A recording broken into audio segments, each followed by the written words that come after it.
This is for the nerds, this is for the brainiacs, this what we deserve. Go ahead and play it back, you ain't gonna touch me, you not gonna do nothing, you are not above me, I bet you wish you was me, I know it, I know.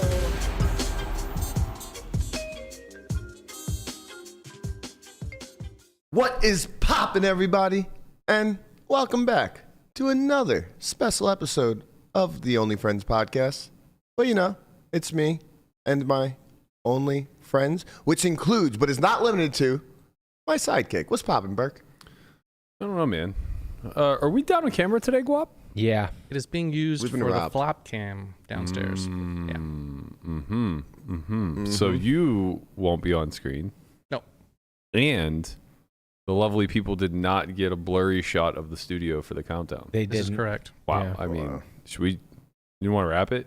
This is probably over. Just want to say, everybody, thanks for tuning in, and Yeah. we'll see you tomorrow. Don't forget to like and subscribe. I don't know that we can do this show on such a shoestring budget any longer. I mean, down a camera. Yeah. No, his name is Guapo. How could he not be on air? Why? So we're down 2 cameras? No. Guap, you. Good point. Yeah, because we have the camera for the. What do you usually use, Guapo? Yeah. What do you usually? I usually have a webcam that works. Oh. Where'd that go? It's currently not working. Oh. So you just get my lovely voice. Wait, didn't Landon steal it from you? Well, after we unplugged it, Mhm. I think Landon did some Florida juju on it. Oh no! Don't worry. He never took it with him, so it definitely Oh, wasn't. God. Are you kidding? Of course not. Don't you think he would have joined us once or twice? No. If he had actually taken the equipment with him? No, I don't. Don't worry. Conrad didn't take it with him to San Diego either. Yes, I did. No, you didn't. Yes, I did. Oh, you just didn't use it? I wouldn't. I couldn't get it to work. Yep. Yeah. That's, Yeah. You ever question a kid, like, did you eat these cookies? The thing is like, the cookie jar was already, like, open. chocolate and all over their face. You guys have no idea. I spent like Crumbs on the 23 shirt. minutes fucking trying to set this thing up, and I couldn't get the. How many minutes? 23. Mom, you wouldn't 23 believe minutes. it. I was just standing in the kitchen minding my own business, and this homeless guy ran in here and took all the cookies. I even went to the roof. I was trying to give you guys a beautiful roof? view. Yeah. I was Nobody trying to wants set to it up see you on the perfectly. roof. Man, my lips look a lot better today. Your lips looked great yesterday. No. Like you were, yeah. It was a combination of my hoodie, my lips, and the poster behind me. I was on fire. It was all the same color. All the same color. Yeah. I saw somebody said it in chat, but I didn't even realize it until after the show. You guys fucking do me dirty all the time. It was too good. They always do me dirty. It's fine. All right, we got a great show for you guys today. We, as always, as is tradition now for Tuesdays, we'll be reading your answers to the tweet. What are blockers? Wrong answers only.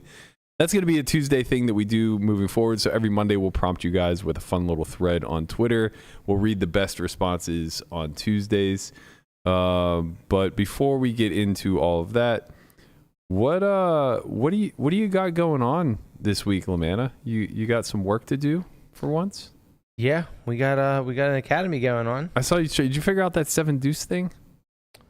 No, that's very strange. I mean, we've never used the 7 deuce feature on the graphics, and so there's a little, just a little spot to put the penalty. The penalty in for under 7 deuce. So I figured the software would know when someone wins with 7 deuce that it just pays everyone, right? Right. For some reason, it was just taking 50 out of everyone's stack and giving it to the winner, no matter what they had. And you were the winner of the first 2 hands, so that benefited me. I do think that just on the graphics, not in real chips. Right. And the option to add the bounty after the hand concludes isn't there, because that would be what makes most sense to me. The people want to know what you guys are talking about. We played Poker Out Loud yesterday, and we did it with the 7 deuce bounty on, and the graphics can usually handle this, at least like the live streams, like Big Bet, Hustler, all them, they do the 7 deuce bounty. It's programmed into the graphics, so we're just trying to figure out a way to automate it. Yeah, maybe I should just look at the instruction manual. Well, give that a shot. The bomb pot works perfect. Sure. Yeah, you guys are doing bomb pots. Yeah, you just type in what everybody's going to put in for the bomb pot, and then once you hit go on the graphics, it goes straight to the flop with the money in the pot, and it's perfect. Unlucky for you, we're not doing bomb pots today. What? They're too slow, man. They're so good. They're too slow. They Oh are my slow. god! I just want to show for It bomb took us an pots. hour to play one orbit. This is Well, going to be that's the first because- poker out loud with bomb pots, right? Second. No, we've done it done it before. once before, and we unfortunately created a villain out of Matt Vaughn during that season. Yeah. He did a great job. I mean, honestly, like as far as like educational purposes go and wanting to hear somebody's thoughts, he did fantastic. And Nick Seward is going to be the Matt Vaughn of this season. And shout out to our timestamp guy. I believe he won. He played well. Not to give any spoilers away for the season. Well, He got a whole day. nother day. I'm just saying, the first half. He got a whole nother day. Yeah, he got your ass. He did get my ass. I got him back. You did get him back.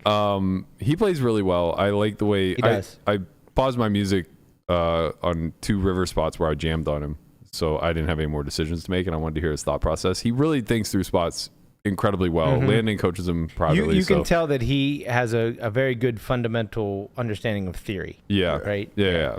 But you can also tell that like he doesn't play these deep stack cash games with a bunch of. Oh, he's a fish out of water. He knows that too. Yeah. But he's able to like take the principles that he understands and try to navigate through. Yeah. I think does it'll pretty translate well. really well once we actually have the season come out. But man, this is going to be the fewest hands we've ever played on a season of Poker Out Loud for sure. Yeah, definitely. Him and Nick Howard are just like you're going to get a full diatribe on pre-flop play from Nick Howard. It may as well be And bomb pots. Yeah. Oh God. I can't hear anything obviously, but I just see him and he's like he's like a preacher at the pulpit. Is that what it's called? Yep. Pulpit? Yeah. Sure. And he's sitting there. It's like every time I look, he's going. He really is. Yeah. And I'm like, is that a check? Of course it's not a check. We got another 10 minutes of him explaining what's going on here. Well, he really, like, you can tell that, like, he's a coach and a teacher because he really, like, is when he's in the hand, he's, like, directly speaking to the audience and saying, like, this is what I'm, like, or some people are just like, these are my thoughts. You can tell he's like, I want you to understand this concept. He also, it's great. yeah, he also like did a lot of talking about like the 7 deuce game and the like stand-up game being a part of his decisions. The dynamics of the Yeah. game itself. Like he was just Yeah. I'm trolling a lot because I actually love Nick being a part of the show and I really enjoy battling. It's just I forgot how slow the pace of play is. And I was just falling asleep yesterday. Like what I'm realizing is that I'm playing a lot of hours these days and a lack of action immediately checks me out. Yeah, well, it's tough. Yeah. It's tough because not only is, the action like very, very slow, but you're just like, you really can't do anything because you have the headphones on and someone's talking, you can't hear them. So you're just like listening to music. So it's not like you can like listen to them and, understand, like, kind of like be entertained a little bit. You're just sitting there listening to music, waiting for you to be dealt another hand. Who dealt last night? Was it Joe or Connie? no. It was Kiwi. Kiwi He's an RA Mario. dealer. Yep. Yeah, we're obviously talking about the painful process of creating the production, but the final product I think is just like so good. I enjoy Poker Out Loud every single season. I love watching it. It's like the one thing that when production puts it out, I look forward to it every week. Not that I don't look forward to the courses too, but like those I kind of watch in passing whenever I'm actually in the mood to study or whatever. Poker Out Loud, it's more like almost rewatching a live stream where I'm like, I want to go back and I want to see the hands and I want to hear the thoughts and I want to know like, what everybody was thinking in these spots and things like that. So yeah, super excited for this season to come out. It'll probably be out in a month and a half or so. We also have an academy coming up this weekend. Let's go. Yes. Big final cash academy for the year. I think maybe we'll try to squeeze one in at the end of the year, but my best guess is probably the last one. A lot of success, obviously, coming off of the last few academies. We had a big shout out to Charles Camplo out in Florida. Campos, sorry. Why did I say Camplo? Charles Campos out in Florida. He got first in the Daytona event that I got second in. And there's some cash students that I don't want to out them, but they've been doing pretty well as well. So hopefully we'll have some success stories coming out of this one that we can brag a little bit about. It's kind of weird. I know somebody who's coming back to this one particularly. It's I think his second time coming, and I could never say that he comes, but he was telling me. Well, I don't want to. I know. Yeah. I know. I'm just trying to figure out how many details I can leak, and I can't leak many. So I ran into him, let's say, and he was telling me how he basically went from losing on average somewhere around a half a buy-in per session to now winning like a quarter a buy-in per session. I'm measuring it that way just because the game he plays is a little bit difficult to measure in big blinds, but. It's like great to hear those kinds of stories. Yeah, for sure. Where it's like, a lifetime losing player is figuring it out, like light bulb moments, whatever. And I don't even care if it reflects in the win rate, to be honest. Just kind of more the sitting down with some level of confidence, like Conrad whenever he plays against Laura over there. Lola wants no problems. Oh, Lola, my bad. Lola wants, she quit me. No, huh? That's not true. Oh, the podcast started. Yeah. Conrad has named GTO Wizard. Lola wants no problems with He's Connie. deep enough in the lab now where he's created an intimate relationship with GTO Wizard. It's true. It's like that movie, Her. Yeah. Oh, man. Should we pull up another table, baby? They won't let me. I got it next.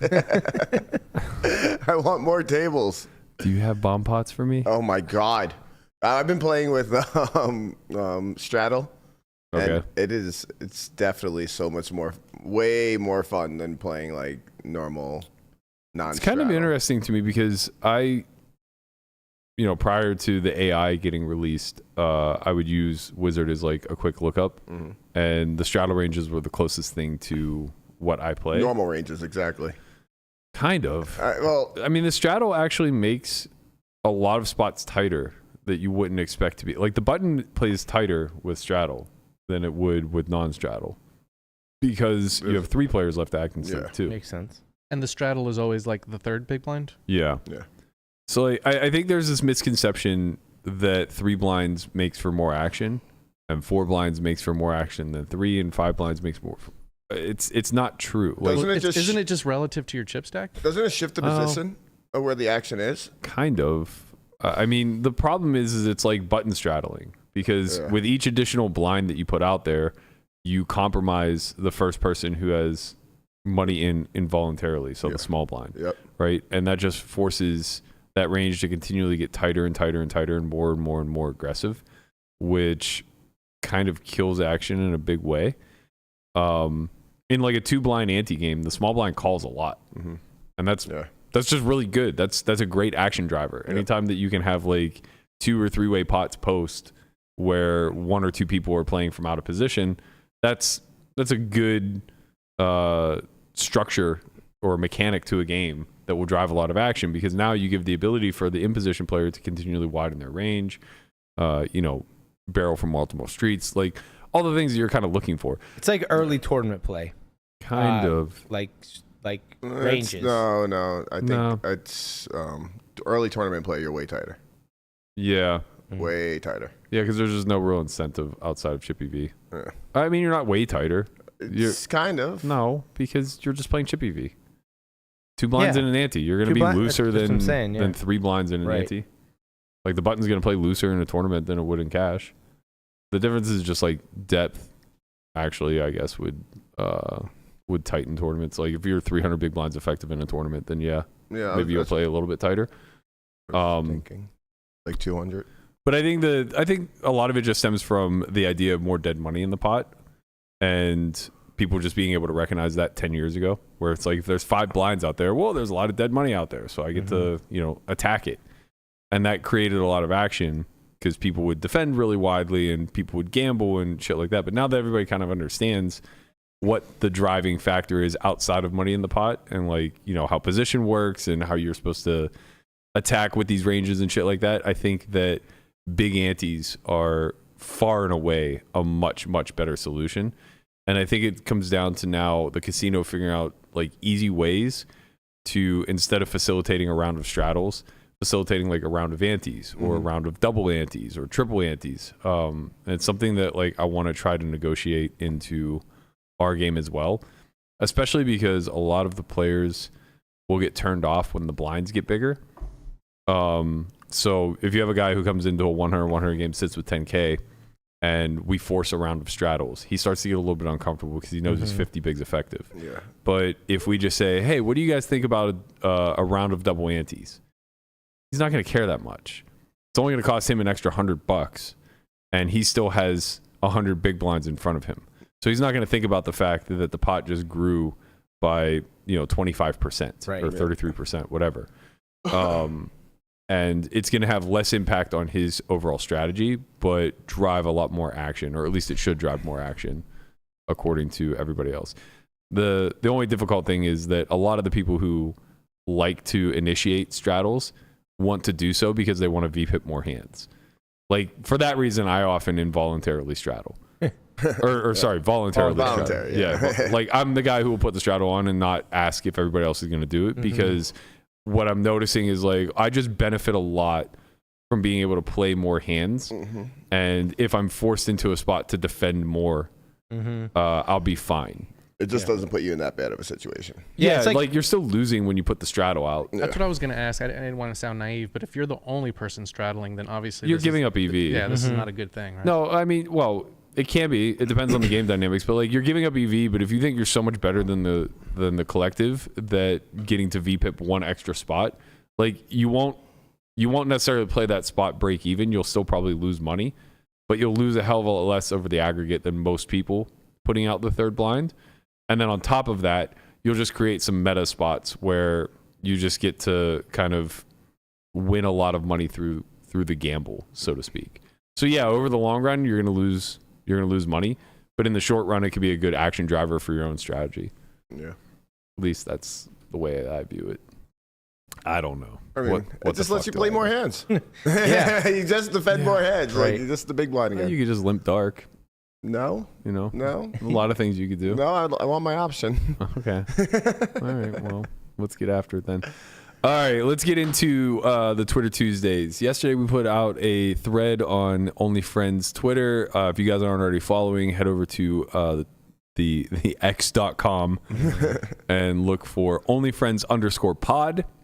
You can find us over there. Give us a like and a follow. Well, actually, give us a like here and then a follow there. And we put out a prompt that said, what are blockers? Wrong answers only. And I'm surprised nobody admitted it, but blockers are like birds. They don't exist. All right. Wait, who said that? Figment of your imagination. What? Birds don't exist? I think it was, what's his face? Kyrie. Maybe it was Flat Earth. He was a flat Earth guy, right? He was a flat Earth guy. He rescinded the flat Earth thing. I think. Yeah. He might have got too much shit for it. I mean, I don't know. This guy somehow derailed his NBA career by believing that the Earth is fucking flat. So like, he went to Duke. He's not a dumb guy. I don't know. I don't know what happens with people here, man. They're out in these streets. They say it's a Gen Z conspiracy theory. Yeah, Gen Z's bored. I've come to the conclusion they're just fucking bored, man. They're so in need of like clicks and likes and attention grabbing things 24/7. Like eventually you've seen all the reels, you've been through all the TikToks, and you just grew up in a world of instant gratification. Right. So it's once that gets shut off for a second, then you just go into fantasy land. Yeah. And you're just like, you know what? Maybe the Earth is flat. They just never touch grass. That's the only problem. More people do need to touch grass. We'll talk about that a little bit later with Perkins' tweet. So some of the best answers that we saw here, and I'll give a little respect to JMC here because he's clearly a fellow Yinzer. He said, not the Steelers' offensive line last year. Am I right? Yeah. Yeah, you're kind of right. You know what? They made some improvements, though. The Steelers' offensive line stock is high. People are buying. I'm buying. Oh, my God. Give me the over 8.5. Can't wait. Secretly, I would take over 11. Wow. I'm just saying. You know you can get some extended odds on that, right? Really? Absolutely. What kind? Give me 5 minutes. I'll get back to you. Okay, let me know. I'm into it.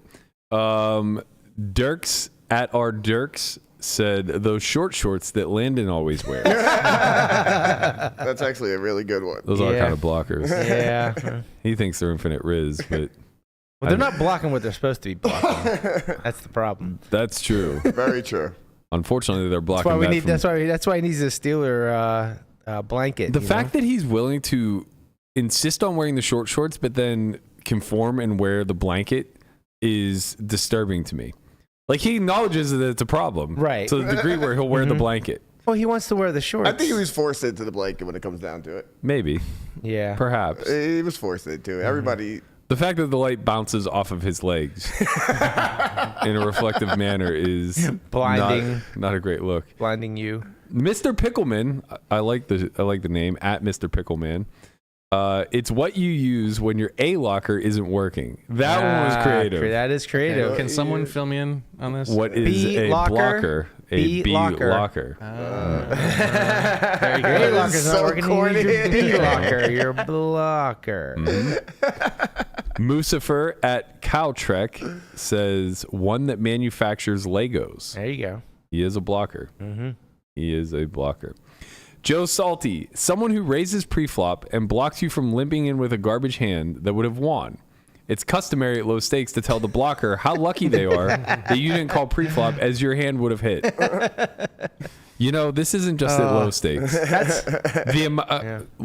I love Knock Fam. Shout out to the legend. This man has been. He spent more human hours at the Bellagio than people who work there, for sure. This man will be playing 1-3 at win sometimes. Yeah, I mean, he fucking loves it. He's literally the GOAT. But I've never in my life heard somebody who plays as high stakes as he does for as long as he has go, I would have got you on that one. Oh, you folded a big hand to the 3-bet? No, I didn't even call the open. I had 8-4 off. But I would have got you. It's like, yeah, okay. Just, you know what you should do? Just play all the hands. Then Yeah, you'll never sometimes you'll get me. not win the ones you're supposed to. Sometimes you'll get me. All right, Burke. I got one for you. Okay, hit me. Over 10.5 Okay. plus 230. Booked. Give me the money. Give me the money, baby. You could probably find a better line than that out there, but that's what I see right now. Slide in. Slide in. Vig free line. Give me 2.5 to 1. I'm fucking in. Mike Youngblood at Hoops Mike. I don't know where he found this picture. It's a picture of Charlie Brown as a blockhead. I like that. Charlie Brown, you're a blockhead. Who used to say that? Lucy. Lucy, that's right. I almost said My Linus. sister. It ain't no Lola. This is the only correct answer. I don't know how more people didn't come up with it. It's just a gif of the Kembe Mutombo going like this. Yep. No. He's such a gangster. Yeah, I can't. Don't come in his hole. No. I thought my response was pretty good. Oh, God. I figured that was going to be one of the first ones out I thought this was good. Am I wrong? Nope. Is that not a blocker? I mean, it is a blocker. This is like a chastity belt, That looks right? like the one from, Or a butt plug. that looks like the one from the bus that picked us up for Jace's bachelor party. that's true. That is true. It's probably the same model, same make and model I for think sure. So. For sure. At first look, I thought this might be a chastity belt. What? I don't think you know what a chastity belt is. It's a blocker. It's know what it very looks clear like. you don't know what a chastity belt is. Isn't that? Or I would challenge you to tell me what you think chastity means. Belt. Hold on 1 second. And now you That's have why a he's got the virus. computer there. Right. Yeah, that's what I was thinking. Oh, yeah. And you landed on butt plug. Well, eventually I Okay. looked at it, but I thought the legs go in there and there's some type of line. Melissa seemed offended by replying bruh. So I replied back to her with a wedding ring and said, is that better? And then she responded with that. Then she somehow takes it to another level, which, I don't know. Yeah, don't do it. I don't know what kind of guy she's dealing with, but this isn't as big of an issue as she's implying. What? This is not a blocker. This is an unblocker. Fuck what you heard. This is an unblocker. Oh no. Blocks This the isn't bluffs, block man. again. This is blocks bluffs. No big deal. Just get a towel. Oh, no. Just get a towel. Oh, No. You guys are Just pussies. stop. Yep, 100% pussy. Take a shower, man. Oh, trust me, I'm going to. Take a day off, mate. Take a day off, mate. I'm going to do that too. Right. Matt, I might take 5. Take a whole week off, bro. You don't got your Red Wings? Just stop. Just move on. Good God. What? What's the problem? Man. I don't see an issue here. What's the next one? That's it. We're That's stuck on it. We're gonna get drill down to the bottom of this one. Bruh. Come on. All right, so we're gonna be giving prompts at the end of every week, at the end of every Monday show. If you guys would like to have your tweet read on air, just reply to that prompt with something good or gory or anything in between. Seems as though we gravitate toward a certain brand. As you can see from this first segment, nothing is off the table. Correct. Correct. If YouTube won't block it, we will read it. Block it.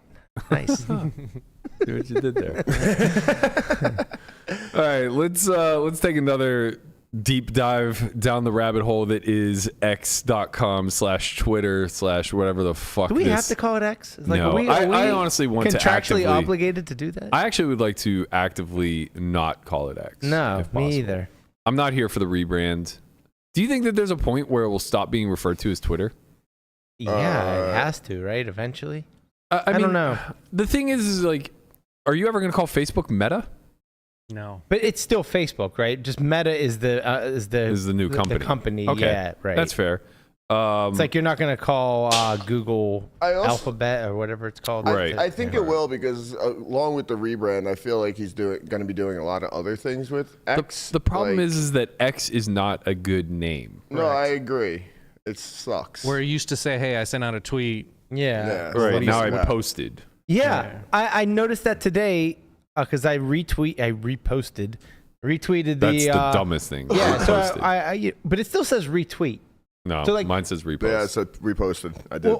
So I reposted or retweeted the tweet for the show today, and then you liked it, and it said Matt Berkey liked your repost. But when I clicked to retweet it, it says quote tweet retweet. Mine says repost. Maybe I didn't update. Apple. I didn't update my app yet. Yeah. Yeah, it says repost. I'm looking now. Yeah. Brutal. So they're not tweets anymore. No, it's all off. So it's just posts. Yeah, it seems generic. So they're just posts. They're not tweets. Correct. Because it's not Twitter. Yeah. Fuck that. Yeah. Fuck that shit. Going back to fucking MySpace. The bird was so good. The bird was really good. Yeah. He's just creating anarchy. The bird is no longer the word. Next Mondays, is the bird the word? Wrong But you answers still only. use What's Jimmy Kimmel going to do now for mean tweets? Mean right, X. like mean posts. posts. Yeah. Mean Just doesn't have the Doesn't same hit. ring. No. Doesn't. It's Twitter from now and forever. I'm going to get called a boomer somewhere down the line, like 5 years from now, for Yeah. referring to it as Twitter. Yeah, for sure. And honestly, to all those future kids that aren't old enough to be watching this show yet, fuck you. Yeah. Back little in my brats. day. Fuck you, Zoomer. Yeah. I'm done with you. What's going to come after Zoomer? Like, there's nothing after Z. I don't know. I mean, Alpha. Alpha 1. Yeah. I don't know. We're in Go trouble. back all the way back to A. I feel like every generation goes through these cycles. By the time you reach 40, where you look at the young up and coming kids, you're like, we're fucked. Yeah. And I'm sure our parents did with us, and they were their, wrong. And their parents did it with them. And they were their wrong, obviously, Yeah. but like we're right. Yeah, well, I think That's what we all think. We're Right. for sure right. Like Yeah. Landon's not the future. Every generation thinks the generation after them is lazy and doesn't want to work and Well, doesn't it's do Because by comparison, they always will be. Well, no, I think it's just because life just gets easier as we That's what I'm progress in saying. technology, right? Yeah, that's what I'm saying. Right. By So it's comparison, they'll always be. yeah, it's like our grandparents had to work a lot harder because they didn't, have things automated like we do. Yeah. And Agreed. Then, I mean, 100 years from now, you're literally gonna have to do anything. You can sit there and just everything around you will be done for you. This is how the world's gonna end. Yeah. Things are gonna get too automated. People are afraid that like AI is gonna like be the doomsday device and turn on humans and obliterate us, et cetera, et cetera. That's not what we're gonna do. It. We're gonna self-destruct from within. Right. You ever see that movie Idiocracy? No. Oh, it's basically that. Okay. It's like everyone just becomes fat and lazy because everything's done for them. I don't even know that they're gonna become fat. I'm certain they'll become lazy, and my presumption is they'll become so lazy everybody will stop fucking. And at that point, it's just over. Like, we just cease to exist. We have pets and then call it a day, and that's it. Like, all in one fell swoop, everybody just stops having children. I mean, it's kind of happening in a way. It's slowly gravitating that way. There's a lot of countries that are like, the population is declining because of like these reasons. Yeah, I think if I remember correctly, Japan was a big a big part of it. Isn't it in China where you're limited to like one child or something? I think they lifted that. I think they lifted. But it used to be, or maybe it was one. Was it one child or one female? Whatever. It doesn't really matter. Something like that. It doesn't matter. As far as pets go, apparently they're getting very expensive. So I don't know that pets is an option either. Well, as I had, previously told Landon, there's a charge for this, and it appears as though Twitter has confirmed this. I'm sorry, what? X? Platform?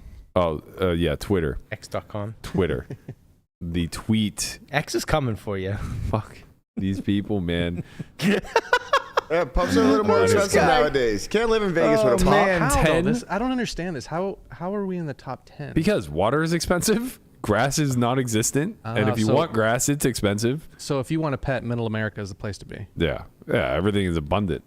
You don't have to spade and neuter them. You don't have to get their vaccines. You don't have to get a license. Well, I guess you don't need a license here, but there are costs to having a pet out here, man. I mean, so in 2021, China announced that couples will be permitted to have up to 3 children in a major policy shift from the existing 2-child limit. Wow. There we go. There you go. Now we know. How many dogs can they have? They're littering the streets. It looks like a big part of the cost for animals is actually veterinary care, pet insurance, and doggy daycare. For what I don't know, like I know why car insurance is very high out here. Mm-hmm. I don't know why all insurance is so fucking high out here. Right. It's insane. I mean, I guess I understand that medical insurance is high because the quality of medical standards out here is incredibly low, much like the education. Vegas is not exactly the best place to be middle class. Mm-hmm. This is a very it's a playground if you're wealthy, and it's pretty desolate, I think, if you're middle class and below. Like, you don't get great education, you don't get good health care, you don't really have many options as far as like leaving the desert. You have to pay an excessive. Some of the highest rent charges are like the entry level ones. The 1-bedroom apartments and for sure and shit like that. Like you get the least bang for your buck per square foot. That's why you're seeing so much of the shared economy and the people living together, and because it's tough. It's tough to if you want to live on your own. It's very expensive. Yeah, it's very expensive. Guapo knows. Is that Guapo? Why don't you get yourself a roommate? So I'd rather be a little bit broker and just live by myself. You know what I mean? It's nice to come home and just get naked and you didn't see just come home and get naked. You didn't see roll Guapo around on the floor. You didn't see Guapo's post on Reddit? Oh Lord, Melissa put it in the chat. I missed Where this are one. we going with this? Oh, Melissa put it in the chat. It's titled "Looking for a Female Roommate to Pay $0 rent." I didn't think anybody was actually going to see this. Well, now here we are, Guapo. Oh my God. It's very unlucky, but I mean, find it. let's do a little advertising for you. While he's trying to pull it up, I'll read it out loud to the audience. I will not charge you money, but I will be sharing my bed with you as the other room is being used by my parents. They are aware of this arrangement, as I've done this before, but it has not worked out for the reasons I'd rather not say on here.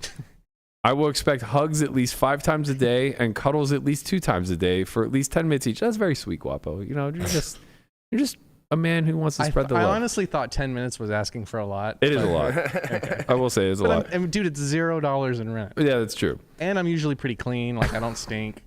You will not be dating any other man during this arrangement. You will have no male friends either. You may have female friends, and they may visit if you like. You also will be required to make me meals 3 times a day. Physical requirements are stated. Must be shorter than 5'5", Weigh no more than 120. Now, come on, Guapo. You got no love for the curvy girls? Come on, man. I don't know. Maybe I might make an exception. I'm still taking applications. I'm actually going through the pictures now. So Okay. Caucasian or Asian only? Racist. Of course, Republican. Biologically female. No tattoos. No Muslims. No vegans. No smoking, vaping, marijuana. And you must shave your legs and underarms. I'm a 44-year-old male, 290 pounds. By the time I check 5'6". Please contact me if you'd like this arrangement. Last time I checked, 5'6". Man, Guap, I would have given you 5'8" easy. it's so nice not to have a camera today. I'll tell you what, you hide it well. Thanks. You hide it well. Yeah, 290. I would have never thought. I would, 245 maybe. Yeah. We've been spoiling you with those tortillas. This is true. It's funny because Andre said that's probably a troll, but sadly it might not be. I I think this is very real. I think it's very I think real. this is Also, very, very real. it's too specific. What is wrong with people? They are aware. My parents are aware of this arrangement, as I have done this before, but has not worked out for 3 days. Like what? I like that he didn't want to state the reasons there. Like we could just speculate. Yeah. Couldn't imagine what. Couldn't get in the 10 minutes of hugs a day, I guess. Oh man. Could you imagine a woman who fits all this criteria and she weighs 140 pounds and he's just like, sorry, you didn't cut it. Sorry, I need someone who's a third my weight, not a quarter. Or not half, rather. Yeah, man. People are fucking weird. I got to tell you. Go ahead. I was gonna say, talking about weirdos, Okay. Where are we going? DePaulo. Okay, yeah. I don't know if weird is the description I would give him, but sure. Let's talk about DePaulo and how sick this man is. This man has been hitting a fucking slot machine button. Well, it is automated now. I was gonna say, didn't he automate it with like? Did he get one of those like birds that you put water in the tail and it just starts pecking itself? just forever pressing the button. Basically. Yeah. So what is it? A year and a half later, he finally he hit the jackpot. Finally Hits the jackpot. Seems like that was way above expectation, wasn't it? Like 10 million spins or something along those lines. No, I don't think that many. I feel like he thought he was going to get it done in like a month. It was No, like, originally he did. 100,000 Yeah. spins. Or Originally, something. he thought he would get it done in a month, but then I thought it was like 1 in a million that it was going to hit or something like that. Oh, okay. Some super long odds. This should just show everyone how hard it is to win at slots. Don't play slots. He was taking his fucking YouTube page with this thing. I'm happy for him that he hit it. Are you? Does this matter? Yeah, He was live streaming this for like the first month. Yeah, well, he thought it would just drill it. When you put so much time into something, even though it's so stupid. September 30th, 2022. Still live streaming. Just took a shower break. 63 hours in and no jackpot yet. I mean, I wonder what the standard deviation is. Took him 11 months. Like- Wild. I mean, it could, he could have hit it in a month, but maybe it could have been like 10 years too. right. Right? We don't So- really, I'm sure we could figure it out if we knew the exact odds of hitting He it. tweeted and said, I promised to stream a slot I bought until I hit a jackpot. I thought the odds were somehow like roulette stupidly when I planned this.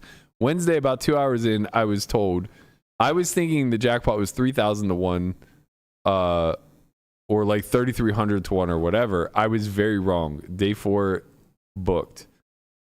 Let me see if he actually listed the true odds somewhere. He thought it was only 3,000 to 1? 213,140 spins into my slot experiment. The goal was 3 big time pay symbols, jackpot for 1,500.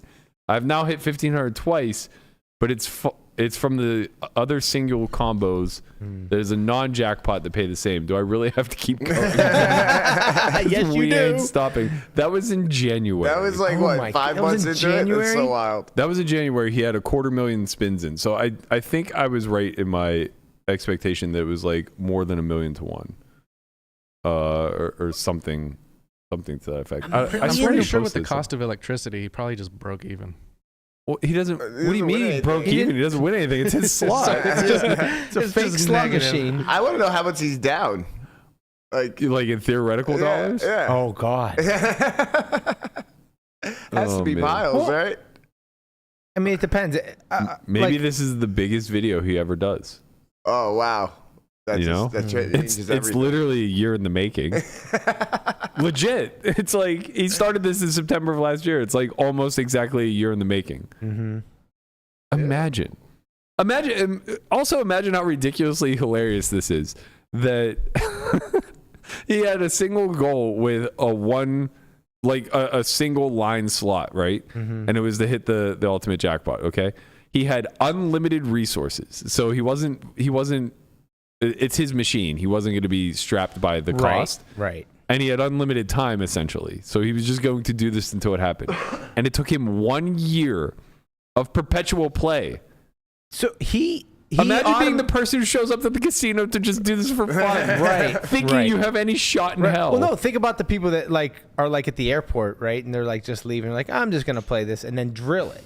How fortunate that is. Well, what you're not considering is all the bodies left in the wake. Of course. That pressed that button prior to Of course. Right. I understand how it works. But when you're that one person who I'm just going to throw a 20 in here and then you drill it for, $500,000, it's like. When you say that one person, you're referring to yourself? I've never seen anybody hit more fucking royal flushes on video poker just randomly throwing a 20 into a machine than you. That is true. It goes all the way back to the Silver Creek days. We're waiting to get into a 3-6 limit game. He's like, what am I going to do? Not play? And he fucking drills it. Yeah. I mean, you don't see all the times that I don't win. That's true, but I mean, in my experience, first-handedly, you just the thing is that run when you go and you put 100 in and you lose it, you don't take a picture of it and send it to all your friends and say, "Hey guys, I just lost $100 in the poker machine." But every time you hit a royal, you're sending it out to everybody. Yeah. Maybe we should normalize the losses. That's the Geno way to do it. Geno started a fucking chat between me, Corey, and her.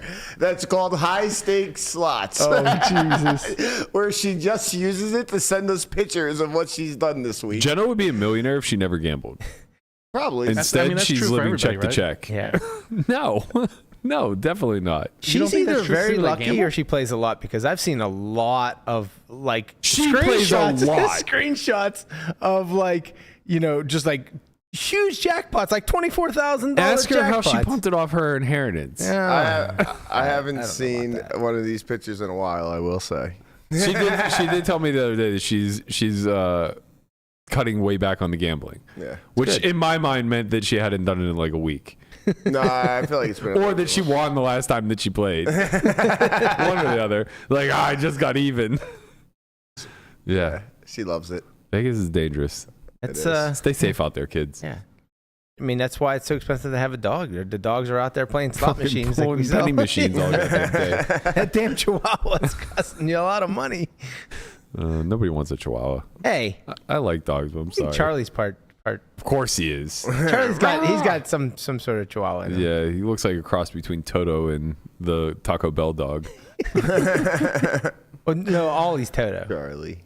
Yeah. Yeah, he true. is. He's the Karen Terrier. Yeah. Except Toto was black, right? Yeah, we got a gray one. Wasn't Toto a Shih Tzu? No. Whatever. No, They're all Karen the same. Terrier. Yeah, they're all the same. Yeah. Karen Terrier. All ankle biters. Yeah, They are. exactly. All right, let's get to Shout out to Andre. let's get to a couple actual threads with substance. Where the fuck is Andre? He's in the chat. He's biting ankles. No one knows. This is the CEO of the company, guys. He just abandons us for months at a time. No communication. He randomly starts texting in the group thread one word at a time because somehow he thinks that's a more efficient way to communicate. Get your attention. Yeah, it makes me want to strangle him. Hey guys, look at me. I'm down here biting your ankles. Talk a lot of shit for a guy who could disembody you. Yeah, he really could. He's got to catch me first. Yeah, that's true. That actually is true. All right.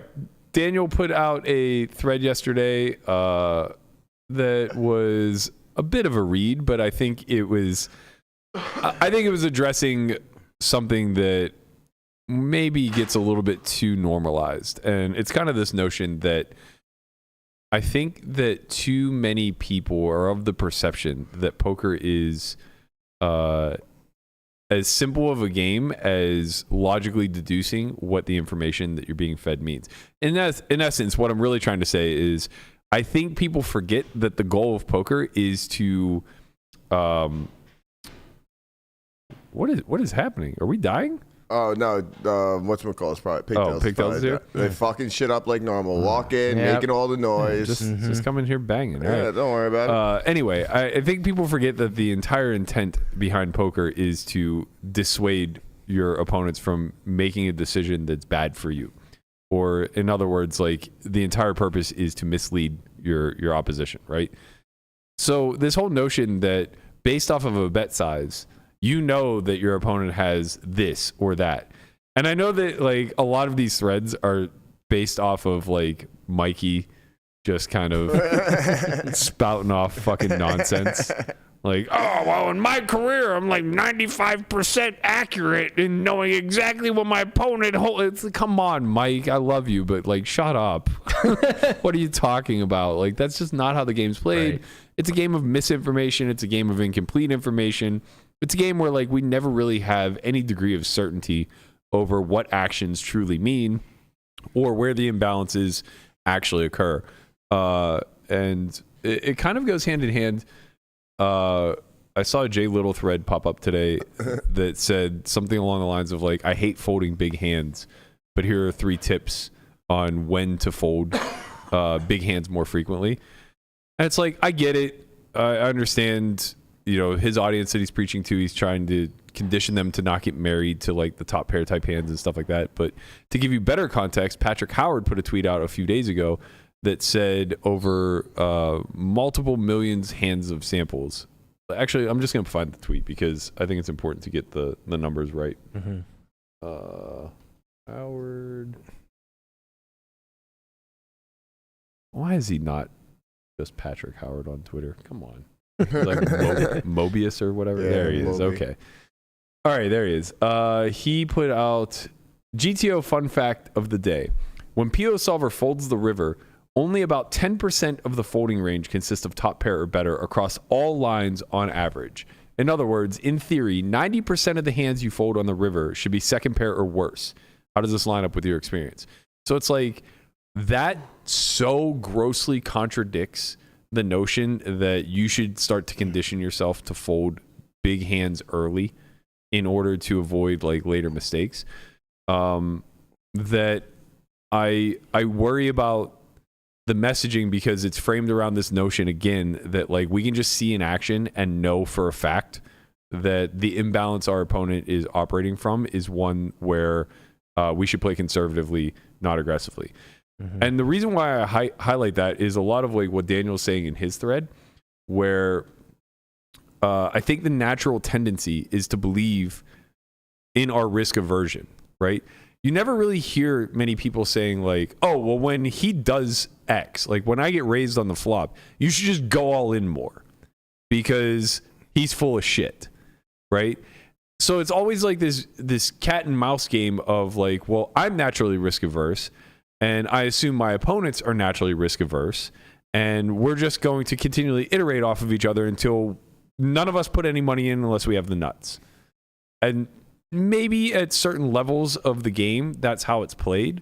But the second that you come into an environment where anybody's a critical thinker at all, that stops being true. Yeah, people start to find bluffs, even if they're just equitable bluffs, natural ones. You know, ace 8-5, people raise 6-7. You know, that's like enough to some degree. Where if they have really strong hands like 2 pairs and sets, and then they also have like hands like 6-7, and you know, maybe they start to reach a little bit for like backdoors, like 9-10 of hearts with a backdoor, things like that. Well, that's enough to have balance at least at that exact point of the game tree to some degree. So Daniel's thread was, it's amazing how often I hear recreationals say some version of the following: when he bet X, it screams of a bluff. It's odd, but they always use the word screams. 99% of the time, what they think screams as a bluff isn't even a whisper. First off, that's not how theory works. A good player won't be so transparent that the sizing of their bet tells you exactly if it's a bluff or a value. A good player will be somewhat balanced with each bet size. Now, with amateurs, this can certainly be a thing. You can pick up on patterns based off of bet sizing against weaker opponents. A simple example is you raise 300 pre-flop. Your opponent, who would usually make it 1,000, makes it 800. Every time you've seen them size down like this, it's aces or kings. In my recent match with Polk, Many of you said when he bet 2x pot, it screamed of a bluff, but in reality, this spot came up twice in the match. Once he had it, once he didn't. The size of the bet a good player makes will never scream of a bluff, but a size can tell you what their range is actually looking like. When you face a massive bet, call it 2x pot, the pro is telling you that they are polarized. What does that mean? It means he either has a nutted hand or a total bluff. He will never have a mediocre hand for that size, but it can be either a value bet or a bluff. So I think the importance of this thread is basically to remind everybody that poker is not so easy that you can just confidently look at an action and immediately deduce like, oh, my opposition has X. It's because you just don't have perfect information, and you just find that out throughout later streets. Not only do you not have perfect information, but like you have very little information. Almost none. Right. So it's like, in the Jonathan thread, he shows a video of him like bet folding ace king on ace 8-5, I think, or something like that. On the flop? Yeah. And he folds? Yeah, he just folds. And he says, like, basically, if you're against a range of 2-pair plus and draws, you're not doing well. So just fold the hand early. The only time that like you start making money in this spot is if your opponents are bluffing correctly. And those statements, I guess, are relatively true. It's just... Well, I mean, they can also be overvaluing too, though, right? Like he mentioned that too. He basically said, like, if they raise an ace, then obviously you have a clear continue. But the thing is like, how on earth could you ever know? Right. You just don't know who's doing what when it comes down to it. Right. Like, you have to have very good understanding. I think people mistake the outliers for the average or for the commonplace, right? So we all have an image of an old man coffee in our head where if you see that ace 8-5 and he raises you, you hate life, barring having a set yourself, right? Yep. You're just miserable when you get raised in that spot because it's fucking old man Joe who showed up here to only play the nuts. Yeah. But that guy is a complete and utter outlier. Like, sure, he represents some subfraction of the environment that you play in, but it's like a tiny, tiny, tiny sliver of people that are that face up and that transparent whenever they're playing the game. I mean, it's usually at pretty low stakes. Right. Well, yeah, that part's obviously kind of a given. Now, that doesn't mean that you can't make reads and exploitative plays. It's just more so you want to lean into the fact that you don't know. And really good hands are really high in equity, barring you actually having perfect clairvoyance over your opponent's range. So it's like most of this should be focused on the river. Like if you're going to start folding good hands, largely that'll be on the river in spots where your opponents just don't bet enough. Right. And I understand that you could try to extrapolate that out to the flop and say like, well, they don't raise enough either, so I can start folding there. But the issue becomes is like, sure, maybe they don't raise enough, but if they just have an inkling to do anything with equitable hands, be it top pair that they think is valuable because they flatted ace queen pre and didn't 3-bet this time, or be it because they have the open ender or whatever, when you start folding top of range, you're getting fucking torched.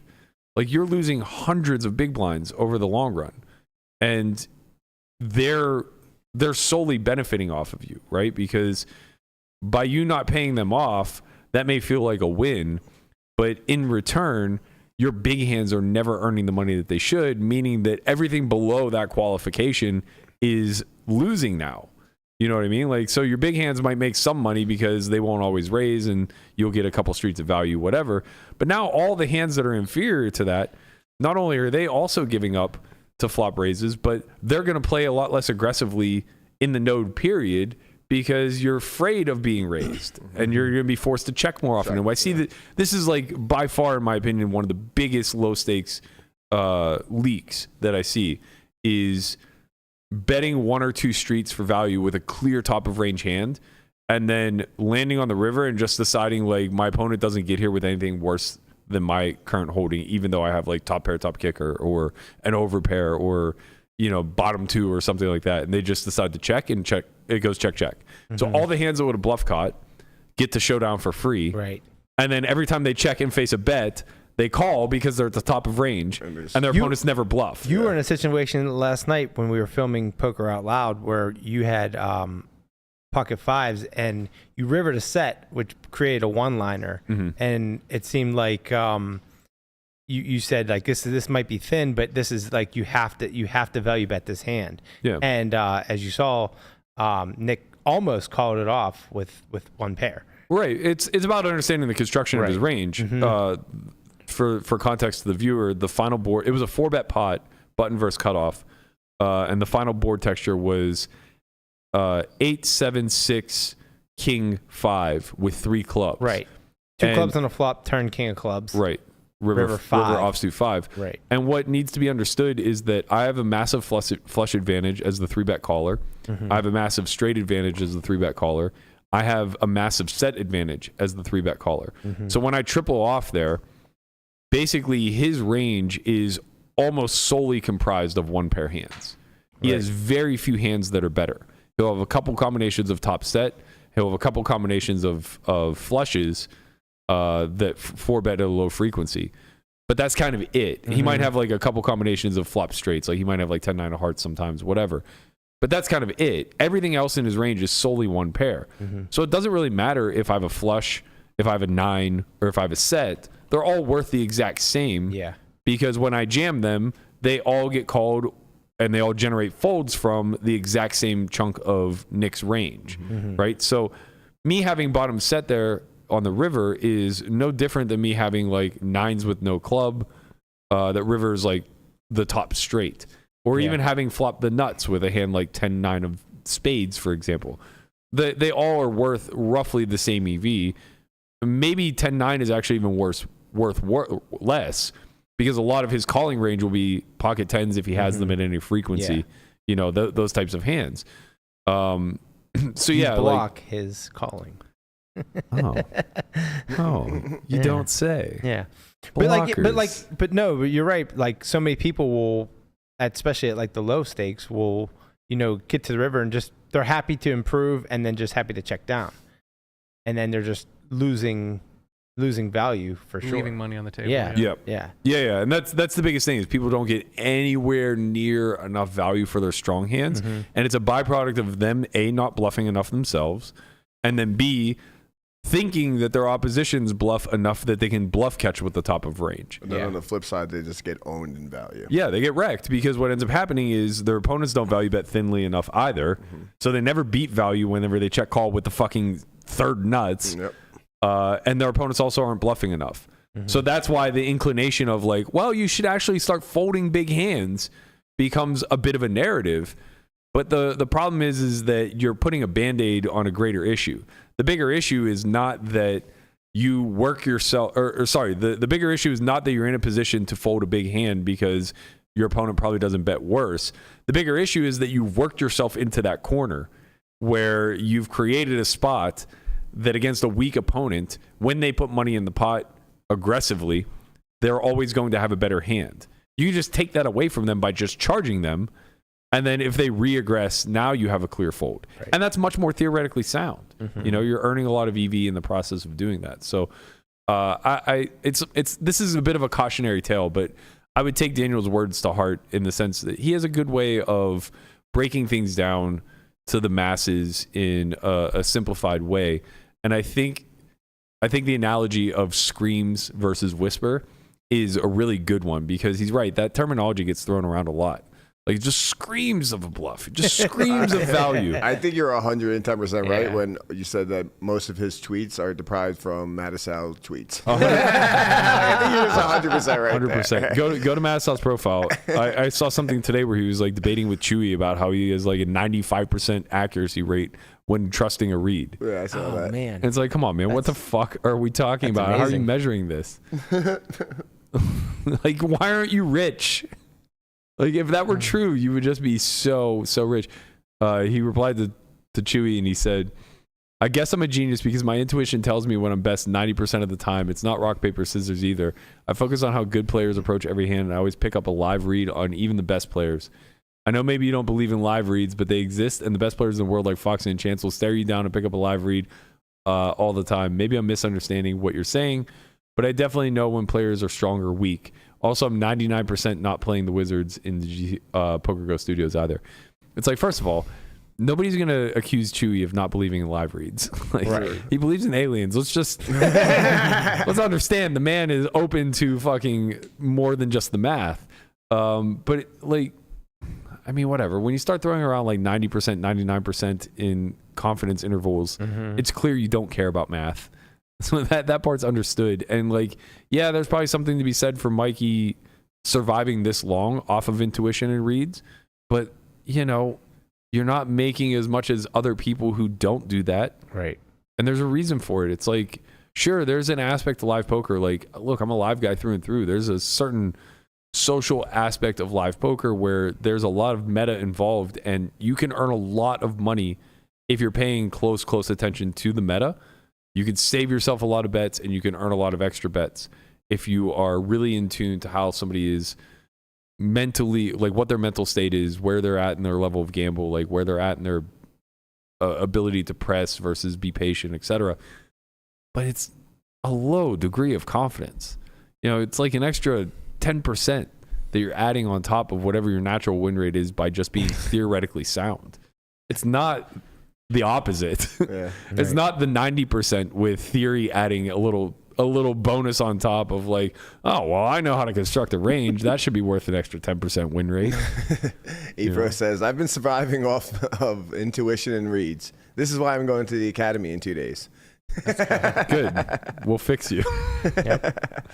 I mean, honestly, like, I can relate to that a lot, especially in MTTs, where it's like I kind of just for decades have flown by the seat of my pants and did what I thought logically made a lot of sense or intuitively made a lot of sense. And, you know, you can win to some degree if you're smart and you're already a decent poker player and theoretically sound. But like, you know, for Efro, like he got out of poker a while ago. He's probably just relying on a lot of things that worked in the early 2010s and stuff like that. And I mean, I feel the MTT game passing me by every single day.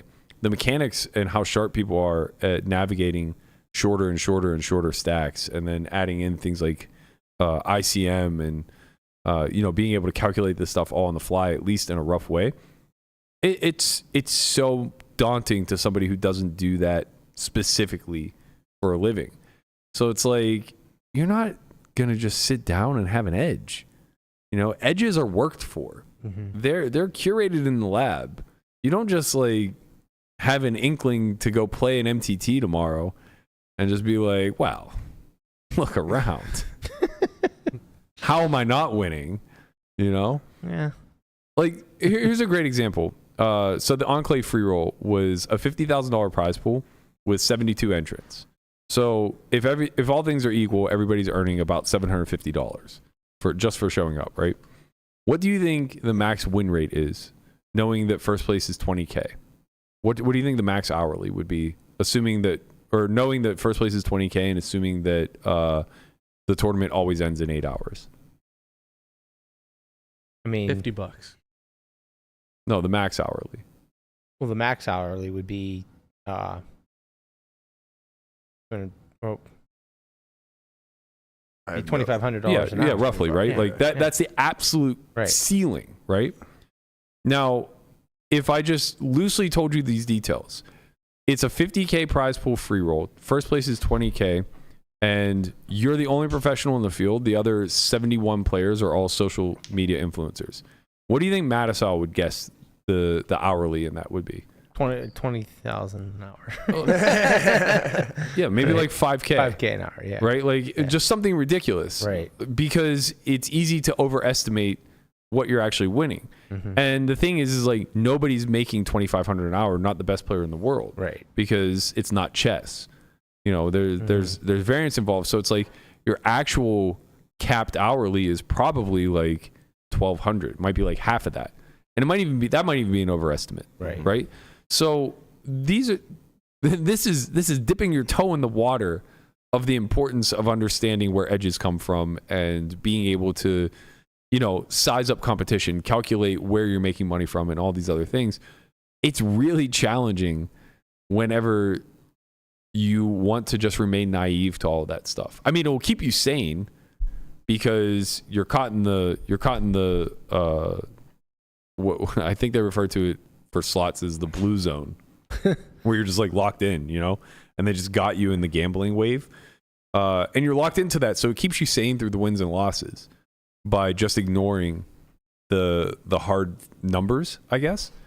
But it also restricts you from ever reaching any maximum potential or growth, right? Like, it's just really fucking critical to know when you sign up for a daily 250 with 20% rake that you are expected to win X, with your skill edge or whatever.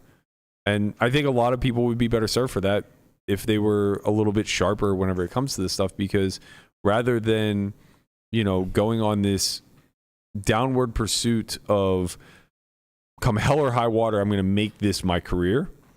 There's a much healthier option where it's like, I'm going to make this my recreation that makes me money, right? Like, poker as a side gig is probably one of the most lucrative,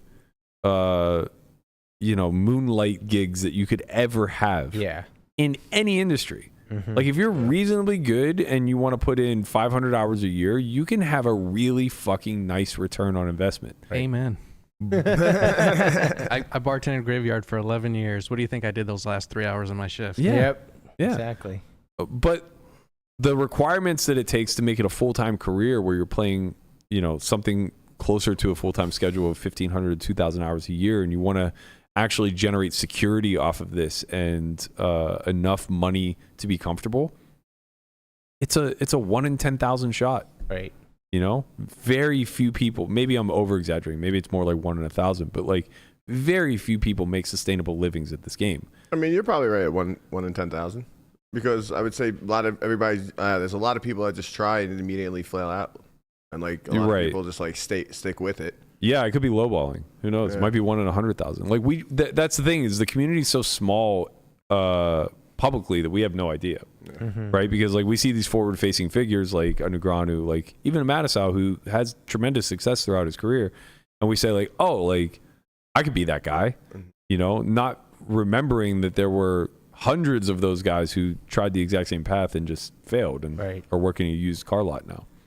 I actually think that number could be a lot higher. And not that I'm pushing back, but I think the reason people fail at playing full-time isn't necessarily a skill thing, it's a bankroll thing. If people had allotted money to just say, okay, I'm only using this for poker, I think we'd have more people playing full-time. How could you... Well, you're right. They'd be failing, though. Right, you're right. How do they come up with that money if they're playing full-time, right? Yeah. That's why I'm saying, like, as a secondary source of income, poker is amazing. Sure.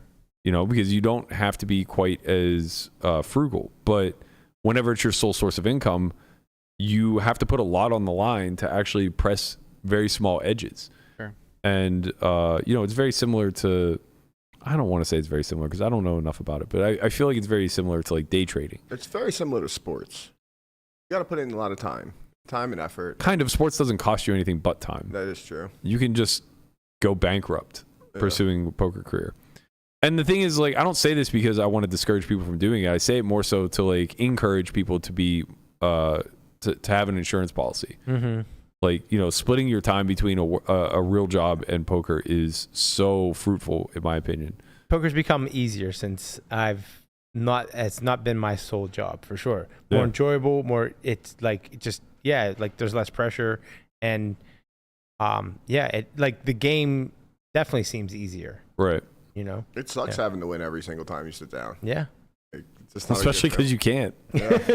Right. Nobody can. Mathematically, you just can't. Right. Yeah. Right. Yeah. Right. Like that's the perpetual loop that I think so many people who pursue this as an end-all be-all career find themselves in. Like you just eventually, your risk of ruin will come to fruition. Right. Like at some point, gambler's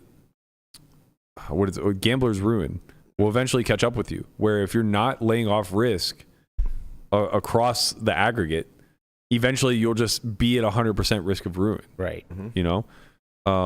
If you don't move down stakes whenever you take a hit, and that's the thing is like a lot of people just can't. Correct. If you're playing professionally at 2.5 and you need minimum 50K just to ensure that you have the exact same bankroll to start the following year, and you go on a downswing and lose like half your roll, you can't spend 100 or 200 hours rebuilding at 1.3 because now you're ensuring that by the end of the year, you won't have made enough money to actually cover your nut. Yeah. Right. So like people just have to press and they watch the risk of ruin increase. If they started with a roll where the risk of ruin was like 10% and they go on that outlier downswing where now the risk of ruin has grown to like 28% or 30%, something like that. It's tough. It's tough because you're still having to pay your bills out of your bankroll. You have to mentally juggle and deal with the losses and figure out how much of it is variance, how much of it is not working hard enough and making corrections. It's a really, really, really tough way to make an easy living. Yeah. We all know. Ain't that Academy the this weekend, guys. From first-hand experience, I can tell you it's a really cool. It's a lot of fun. Guapo will be there. Mm-hmm. Shout out to Josie Joe. Hit us with a super chat. He said, "Love the discussion. Thank you. Always on point. We appreciate your support as always." Thank you, Josie Joe. You're the man. We'll save the Perkins tweet maybe for another day, maybe not for it all. I don't know. The show's running long, and I don't want to get into a diatribe about data. We've already done that. We covered it. We've been there. That's gonna do it for us today. Conrad, take us out of here. What? On that note, we'll be back tomorrow. Noon. At noon. Yeah. Like, subscribe, do what you do. Later. Peace. Peace.